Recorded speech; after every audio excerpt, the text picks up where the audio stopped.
Hi, Whitney. Hi, Whitney.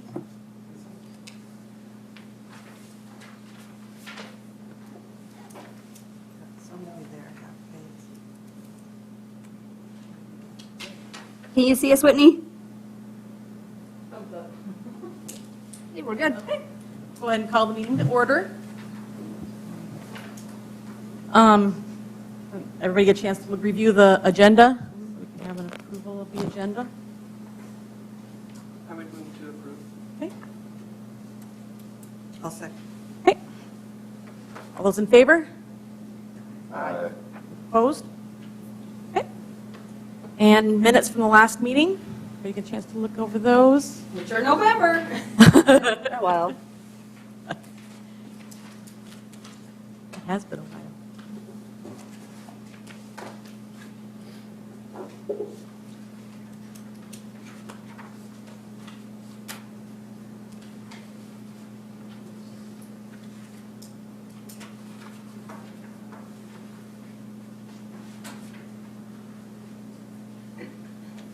Were they attached in here?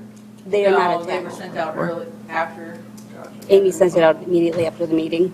Sorry. That was November, yeah, I don't know. Just a little while ago. Who's here? Oh, I'm sure they're fine. Amy did not get any comments back after, so Right. usually if there's some changes, they email her right away. Yeah.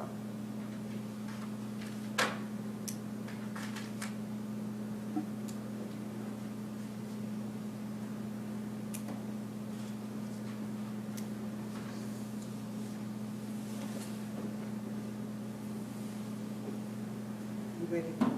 Yes, for a motion. I'll just say they were fine. Okay. I'll make a motion that we approve them. Get a second. Yep, you're on. If the light is on, Okay. it's on. Yes. All those in favor? Aye. Opposed? Okay. Okay, now on to the new business. Sunday transit service. As you all know, we started Sunday transit service a few months ago because of demand. Unfortunately, with this demand, it has been going well. We average about 25 rides a day for the Sunday transportation service. However, our demand during the week is even higher, and we are short-staffed. We are currently using a full-time bus operator to operate on Sundays. On Sundays, we average 25 rides a day for that one driver. During the weekdays, we average 45 to 55 rides a day with the will calls and everything else that they have to pick up during the day. Their regular schedule is approximately, I was counting again this morning, it's 44, 48, so 50, depends on the driver. So when a driver has to work on a Sunday, that means we take them off during the week. So they have their 2 days off. When they are gone during the week, those 44 to 55 or 45 to 55 rides then have to be transferred to the other drivers. And it's making schedules really impossible. And unfortunately, our wait times for our will calls have been extremely long. We've had, just yesterday, we had 8 people waiting, and some waited 40 minutes, some waited over an hour, because we didn't have the staff to go pick them up. And Right. you're talking about the other days of the week? Yes, Wait time. during the I weekdays. just want to make sure. Correct, yes. We currently have 6 full-time staff. We have an opening for a 7th position. We need 9 drivers during the week to be fully staffed and to operate those rides per bus. We have part-time drivers during the week. Unfortunately, we don't have them on the weekends. We do have 2 drivers that are willing to work on Saturdays. However, one of them wants to cut down the number of Saturdays. He just notified us yesterday that he wants to cut down the number of Saturdays he's doing. He's doing 3 a month, and he wants to do 2 a month now. So Saturdays are also going to be something we have to look at as well. We average more rides on Saturdays than we do Sundays. We get closer to that 35. During the week, our ridership has changed a lot after the pandemic, from previous to the pandemic. We used to do a lot of, at LifeQuest, we would do a bunch of groups at a time, and now they're individual at different spots. So you're not picking up a group of people one time, you're picking up multiple people at different locations. And our workforce transportation has really boomed. We have a lot of people that are coming from stepping stones and going to work at McDonald's, Jimmy John's, Marlin's. We have factory workers going to work. They're going to Enertech, Quality Woods, Trail King. We have students going out to Mitchell Tech. So our workforce transportation is growing to an amount we have never seen before. So unfortunately, our Sunday services put the rest of our service, it's lacking. It's not to the quality of service we would like to provide. And I suppose during the other days of the week, the wait time for people who are trying to get to work is probably a concern. Yes, yes. Between dialysis and going to work, and then those that get done with their doctor's appointments, they have to sit and wait their doctor's appointments after they are done. Because what a will call is they schedule a ride to their doctor's appointments, and they have a will call afterwards. So they call when they're done, and then the bus will get them as soon as possible. But when the bus is already scheduled with other rides, because those other rides that were on that person's schedule had to get transferred over to other people's schedule, they're busy, and it's hard to fit it in. So are some of these drive or riders, are they scheduled every week? Do they come? Yeah, I'd say over half of our rides are reoccurring. The ones that are not reoccurring would be your medical and shopping. But your work, your dialysis. Do you know how many are reoccurring on Sundays? All of them. Yeah, pretty much.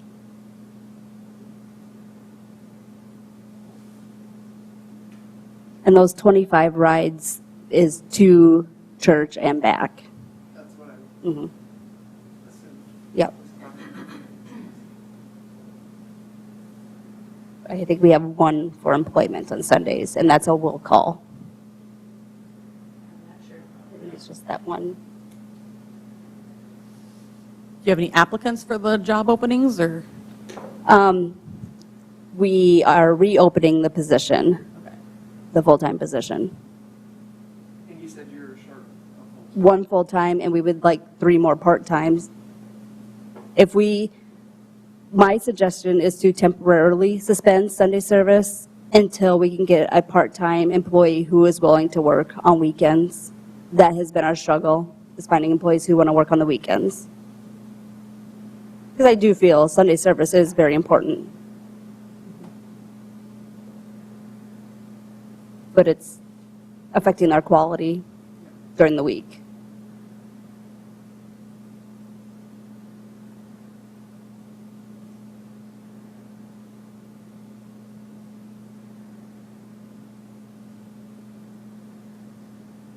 So you're recommending suspending it until you're able to hire, basically, to help accommodate having to, if I understood correctly, you're having to work a full-time person short the other 6 days of the week. Yes.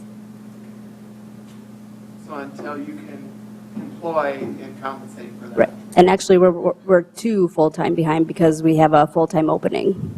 Right, yeah. Right. Yeah, that's true.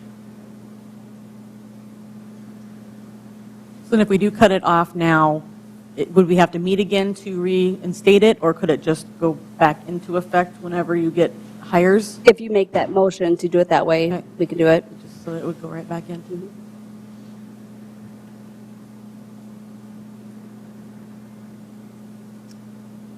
Same problems everybody else is running into, not enough employees. Very unfortunate. I think Taco John's, they were shut down for a week because they didn't have employees.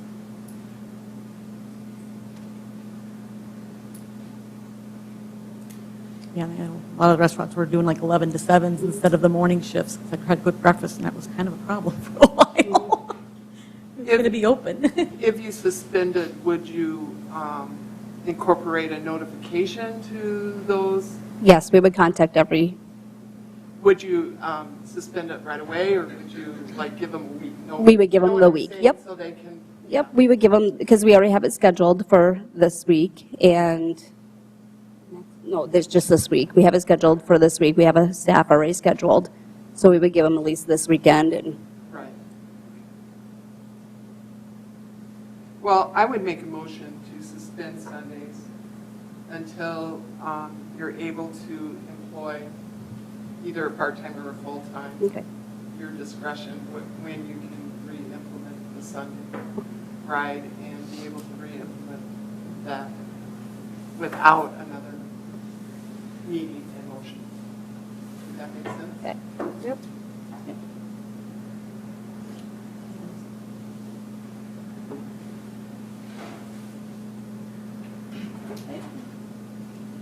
All those in favor of that motion? we Oh, get a you second? said- Second, I'm just saying. Sorry, I'm skipping a step. I'm skipping a step. Get a second on that motion. Okay. All those in favor? Aye. Opposed? Okay. Next is transit grants.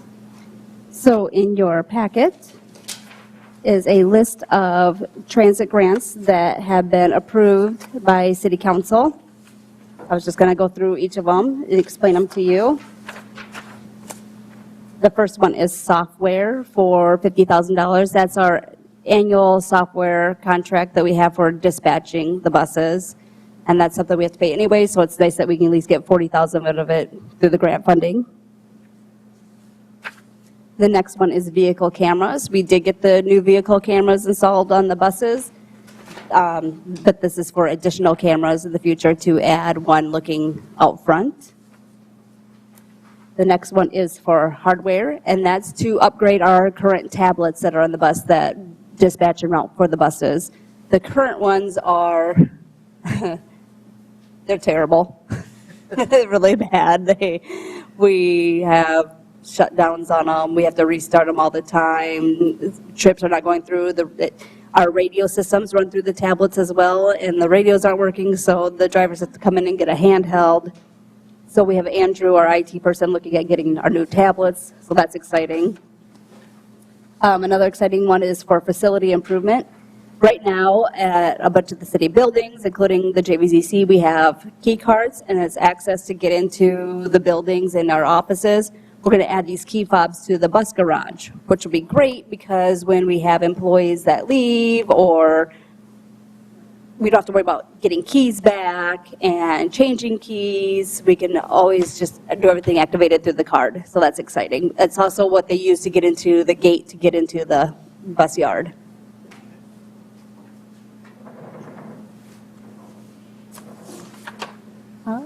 We also got grant money for vehicles. Unfortunately, we were going to get 4 vehicles, but the price of vehicles went up. What was it, 30,000 per bus? I think it was 38, 9, 10. Yeah, $30,000 to $40,000 per bus. So we're going to get 3 buses instead of the 4, which is okay. We're going to get 2 of them, which are 18 plus 2, so 18 seats plus 2 wheelchair locations. And actually, it will be more than that because the back row will have a seat in the middle, so that will make it to 19 plus 2 wheelchair. And then we could also have the seats where the wheelchairs are located, those fold down. So 19, 20, 21, 22, 23. So we could have 23 passengers or 19 and 2 wheelchairs. And then we're going to do the same thing with 2 of those buses, and then we're going to have 1 bus that'll be a 16 and 2 with that same bench seat. When will they be in? Yeah, we don't know. They've been put on order, but Like our washing machine, we're waiting. yeah, yeah, exactly, Anyone's guess is good, Yeah. right? exactly. We also got an operating payroll expense budget, so we have no local share on our operating payroll, which is great. Usually that's a 50-50, so we'll save on that. And then our preventative maintenance for the vehicles, we have no local share on that as well. So any preventative maintenance we do on the vehicles is all federal money for up to $12,188. And that was all approved by council. I just want to give you an update. Okay. Good work. Great. Okay. The bus cameras? So as I was stating before, we received our bus cameras. They were installed by Provision. We have 2 cameras on each bus. There's one towards the front where you can look out the where the lift is at and the front door, so you can see people entering and exiting the bus. And then there's one located at the back where you can see everybody that's on the bus. You can also hear audio on it. They're in color. There's a indicator button, so if there's an event happening on the bus or something's going on, the bus driver can just hit a button, and that's an indicator switch, so that way when we pull the video, we can't see the video live while it's going on, but we can pull video if something happens. And we've actually used it already. I think it was the first week. I was gonna say, wasn't it The next day after the installed, we used it to find information, and it worked out perfect. You could see clear as day what was going on, and so you could hear. It worked out perfectly. And so that's why we would like to have grant funds to also see outside the front of the video. So if somebody calls in and complains that, hey, your bus was doing this, your bus was doing that, we can at least see what was going on as well.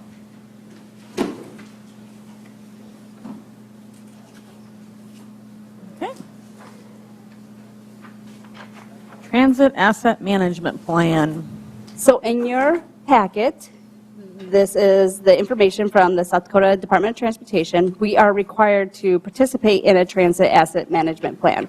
And what that is, the TAM plan, they call it, is the physical features that we have with the buses as required with the maintenance, the buses themselves, the state of good repair, if they were meeting preventative maintenance requirements. We are required by the federal government to have this plan. One positive thing about it is the state has to have the plan as well, so we can choose to do the plan ourselves or go through the state and be part of their group.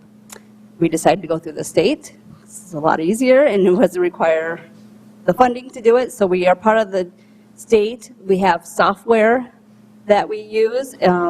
It's transit asset management software. We enter in all of our preventative maintenance, our costs, our reports, how many miles, our revenue hours. We enter all that stuff into their database, and they track everything for us. So this is just an update to let you know that we are doing this transit management plan through the state and not doing an individual one. And when the report comes out, I can get it to you. And SOGR is state of good repair.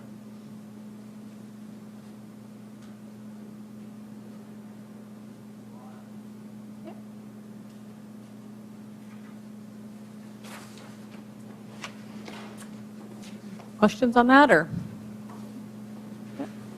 Okay. Mitchell Master Transportation Plan. So something exciting that we've been participating with the Public Works Department is the Mitchell Master Transportation Plan, where they are going over the street studies, the railroads, bike paths, and they involve transit in it. And we are part of that study. There was focus groups, there was an open meeting,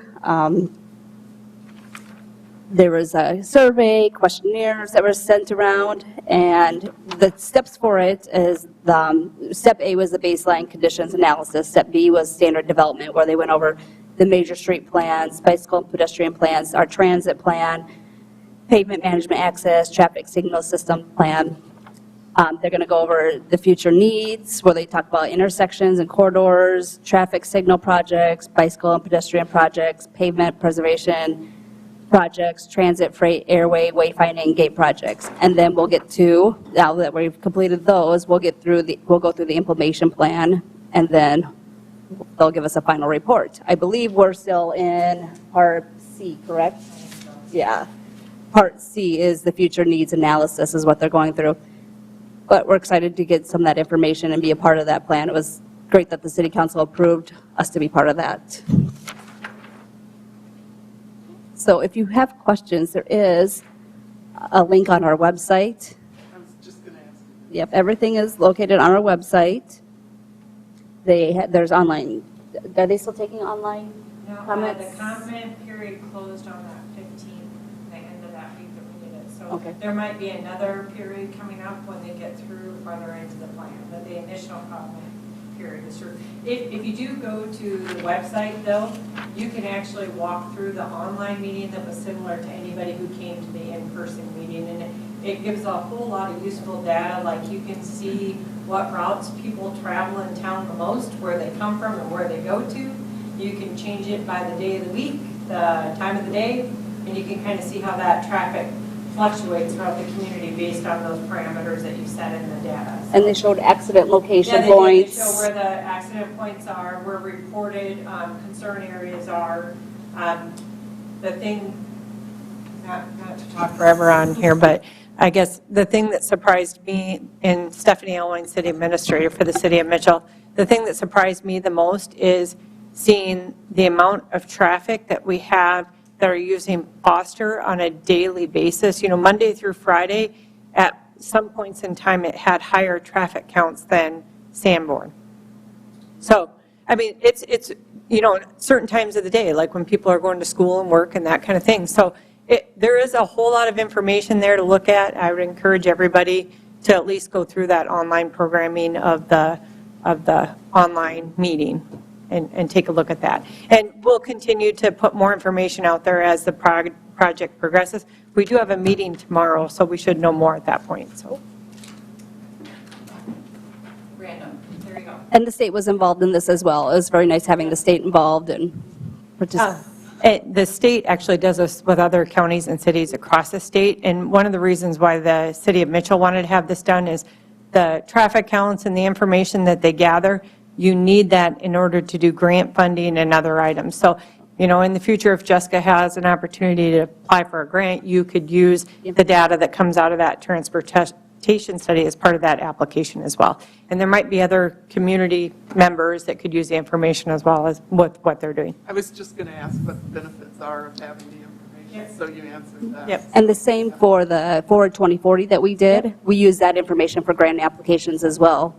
The other thing it does is it forecasts long range where they see the growth in traffic, so that as we're looking at like a 10-year plan, we know we need to look at either a second or a third lane on this road because of the growth in housing. And we know that regardless of how we mark the roads for tourists, people are not taking Sanborn. A lot of the traffic just goes straight up Burr because that's what Google's telling them to do. So do we need to add some signage for that? So things like that, the data that comes out of the study, that's what we use.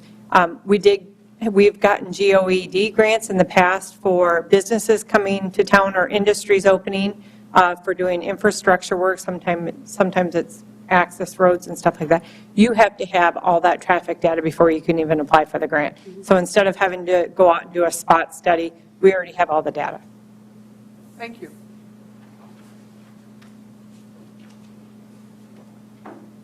Okay. Next is nutrition equipment. Well, good news, albeit equipment that was approved is now finally coming. We have our water fountain actually arrived last week and it was installed yesterday. Today, maybe while we're sitting here, we have a bunch of equipment arriving. We have a new refrigerator, freezer, stovetop, water fountain, or oven, dishwasher, and hopefully soon we'll have our ice machine coming, but the rest will be coming today. And we'll get that in place with the kitchen, which will be exciting, having our own equipment in case anything ever happens. And then we also still have yet to order as a washer and dryer. That doesn't make me very excited. We're waiting since like November, I think. Oh. It's supposed to come in November. And that's the one thing we're waiting for, the ice machine. That was the one item they did not have on hand that we're waiting for. It's been ordered, but we don't know when we'll be getting that. But all those things have been ordered. Also, to-go supplies, we're pulling all of our past invoices from June for all the to-go supplies so we can get reimbursed for that as well. But this is all paid at 100% through that grant that was approved earlier.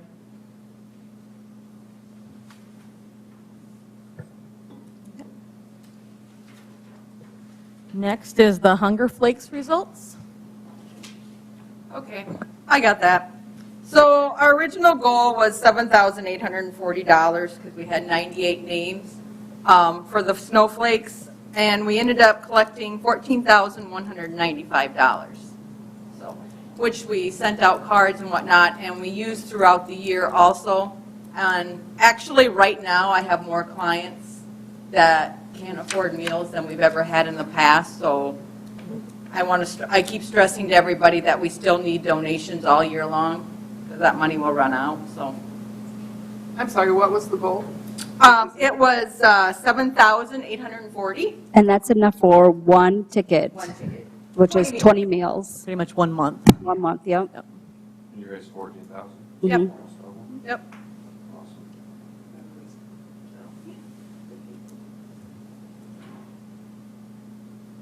Okay. Community services staff. Well, on a good note, we do have some new staff. We hired a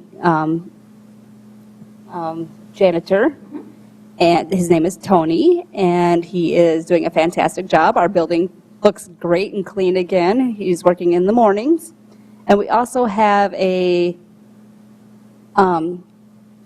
it's like a work study position through Career Connections, a high school student named Cole. He comes in twice a week after school, and he does some of our office work, working with getting some files done, working on the computer a little bit, counting tokens. He's doing some of our little administrative work, which has been super handy. He's been a joy to have in the office. And we are interviewing next week for the part-time office assistant.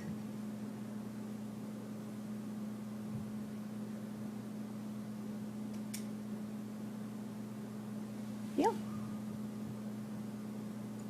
Okay. Next, citizens input. Let's use it, Stephanie. I don't have anything, I already talked too much, but I do plan on attending these meetings periodically, just so you know, it's good for me to hear what the boards are discussing, and thankfully they put me on their agenda notification list now, so I won't miss them in the future. They're in my calendar, so. Sounds great. Okay. Department reports and updates. Palace Transit. So the Palace Transit report is from November because our transit supervisor has been out on maternity leave. She had a nice, cute little baby boy. So our next meeting, we will have all the updated reports. But as you can see on the reports, our ridership is doing very well. If you compare 2020 to 2021, everything is up, except for our nutrition counts. But even our general public, as I was talking before, our workforce, transportation has been growing exponentially.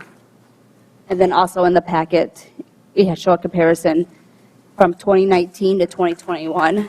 In November, the ridership, we're at 88% of what we operated in 2019. However, I will point out, in that ridership in 2019 included Head Start, and we don't do Head Start. We don't have that contract anymore.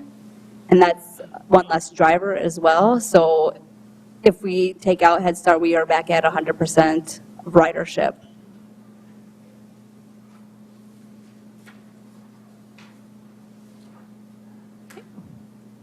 Any questions on that? Mitchell Volunteer Program. In your packet is two different reports. One's just November through December, and then January through February. Just kind of gives you some of the ideas where the volunteers have been volunteering. So, which they've been picking up more in the last couple months too. So.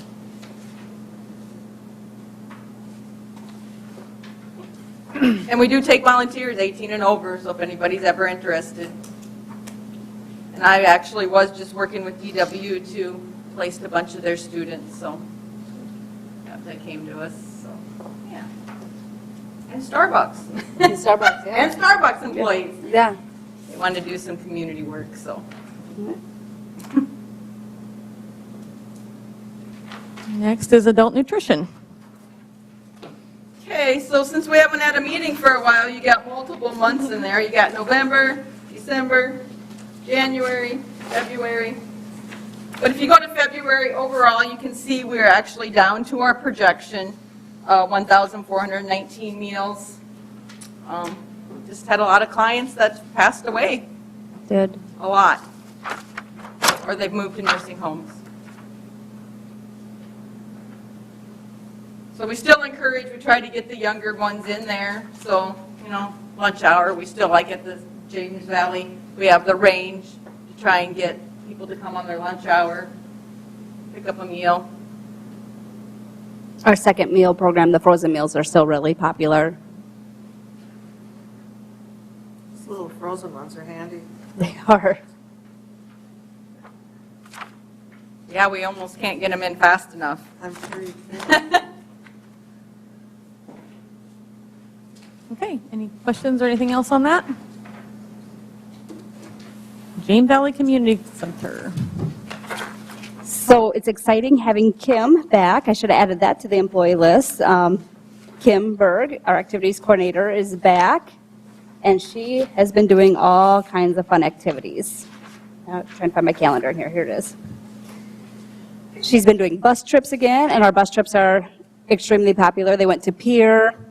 They are going to the McCrossin Boys Ranch, and they have I think they have 2 spots left open for that bus trip. McCrossin's Boys Ranch, and then Humboldt, Hartford, and then to Freeman for Schmeckfest stuff, because they're not technically doing Schmeckfest this year, but they're going to the Heritage Museum.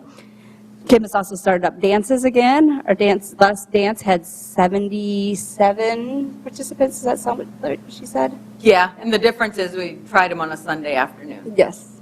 That was a very popular turnout. People are happy with that.